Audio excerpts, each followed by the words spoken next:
साथियों, मेरा नाम गणेश तुलसीराम गटकड़ है और मैं कई दशरथ बाबा माटी हूँ। तो जैसे कि हम सब जानते हैं, हमारे खेतों की उपजाऊ शक्ति दिन प्रतिदिन कम होती जा रही है। इस समस्या को देखते हुए मैं और मेरे टीम ने होमी बाबा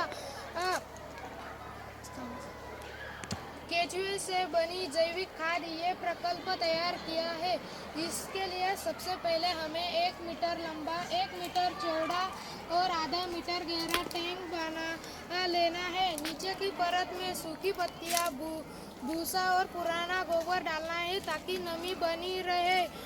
अब इसमें घर का जैविक कचरा जैसे सब्जियों के छिलके, फलों के अवशेष, सूखी पत्तियां डालनी है। और इस टैंक का स्थान छायादार जगह पर होना चाहिए ताकि नमी बनी रहे। 45 से 50 दिनों में यह जैविक पदार्थ केचुए द्वारा गलकर काली, भुरभुरी और सुगंधित खाद में परिवर्तित हो जाता है। अब इसे छानकर हम खेतों में प्रयोग कर सकते हैं। इसमें आइसेनिया फेटेड इस प्रजाति के केचुए डाले हैं।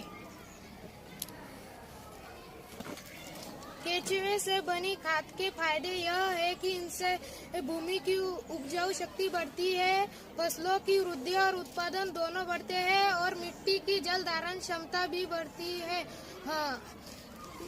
इस तरह से हमने ये खाद बनाई है। अब हम इसके फायदे जानेंगे। केचुए से बनी खाद के फायदे यह है कि इनसे भूमि की उपजाऊ शक्ति बढ़ती है, फसलों की वृद्धि, उत्पादन दोनों बढ़ते हैं और मिट्टी की जल धारण क्षमता बढ़ती है। इस प्रकार केचुआ खाद न केवल हमारे फसलों के लिए अमृत समान है, बल्कि यह हमारे पर्यावरण को भी सुरक्षित रखती है। हमें चाहिए कि हर किसान, हर परिवार जैविक खाद बनाने की तरफ अपना एक कदम बढ़ाए ताकि हमारी मातृभूमि हमेशा हरी भरी और उपजाऊ बनी रहे। धन्यवाद। कि हमारे परिसर में रासायनिक खाद्यों का प्रयोग कम होकर जैविक खाद्यों का प्रयोग बढ़े, इसलिए हमने यह प्रयोग किया है जिससे भूमि प्रदूषण भी कम होता है, किसानों का खर्चा भी कम होता है और जो मिलावटी खाद होते हैं उनसे होने वाले रोग भी कम होते हैं। हमारे पाठशाला में जो 800 से 2000 तक पेड़ है, इसलिए हमने यह प्रयोग हमारे स्कूल में किया ताकि हमारे स्कूल के 500 से 600 बच्चे यह प्रयोग अपने घर जाके करें।